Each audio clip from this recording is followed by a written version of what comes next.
I do actually believe that we can really make a difference, and there's lots of different ways that we can do it, and I think we're on a pivotal point of change.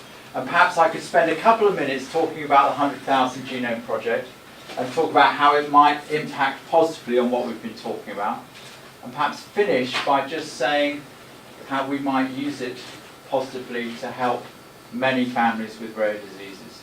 So,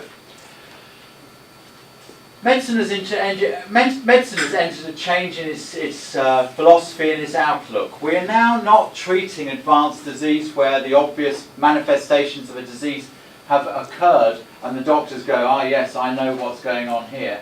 We're actually looking to diagnose disease at an early stage when it's more treatable. But if we're going to do that, we have to do two things. We have to make our diagnoses more accurate, and we have to make our treatments more precise and safer, because you're treating more well people because they're earlier in a stage of their disease.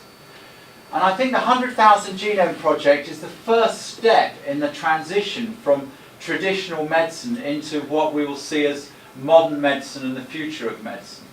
And the 100,000 Genome Project is going to take 100,000 samples from maybe 70,000 patients across the United Kingdom and screen their whole genetic code. Not parts of it, not key parts of it, not target areas, the whole genetic code. That is an enormous undertaking for every single sample. That is a piece of information that is 30 times larger than the whole Encyclopedia Britannica. It's an incredible amount of information. But by combining that information across rare diseases, we can start to make diagnoses that were not possible before.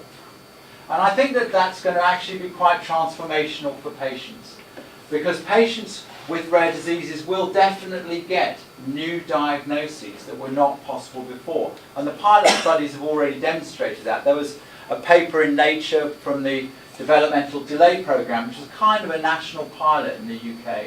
And their first paper had 46 new diagnoses that had never been made before, just from that one pilot study. And the 100,000 Genomes Project is far larger than that. So the impact just on diagnosis alone is substantial.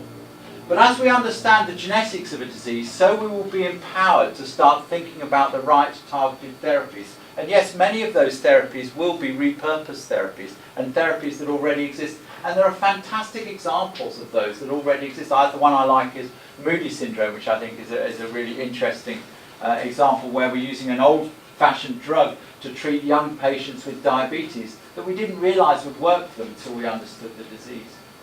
So I think there's real opportunities both in diagnosis and treatment for these families. I'd like to say a little bit more about the 100,000 Genome Project. I think that it's also transformational for us in the West Midlands. We've worked very hard, and Larissa and her team, nobody's worked harder than them, to start translating this into a programme across the whole of the West Midlands. And we read about the postcode lottery in the NHS, and the fact that if you live here and there you get different treatments and different diagnoses. Well, actually, we're setting up a programme that will provide this service across all 18 hospitals, across a population of 5.5 million across the whole of the West Midlands. And we've joined up the information technology, the patient notes and records, and sample transfer, interpretation and feeding back of results. So the patients in Hereford can get the same input and the same diagnosis and the same treatment as the patients in Stoke and the patients in Coventry and even the patients in Birmingham. So I think that that's a fantastic step forward as well. So how might we use that today? Well, I'm well known for overstepping the mark, so I'll apologise in advance. I think that we could look, if we can define clear cohorts, and that is really important, it does need clear definition.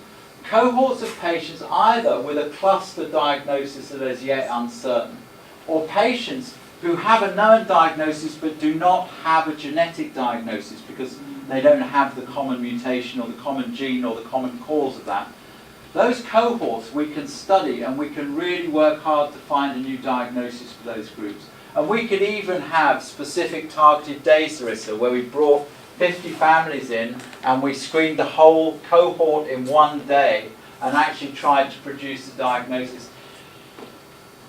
The technique we're using I think that if we know by taking not just one family member, but 3 family members, we call it trios in the genetic world, then we can actually take, if we've got 25 or 30 trios, if we have a well-phenotyped disease and a condition, I know you all understand that, then the chances of making a genetic diagnosis for those families is actually very high. Now, the strength is in the phenotyping, so I don't want false aspirations, and if diseases are very heterogeneous, it becomes more difficult.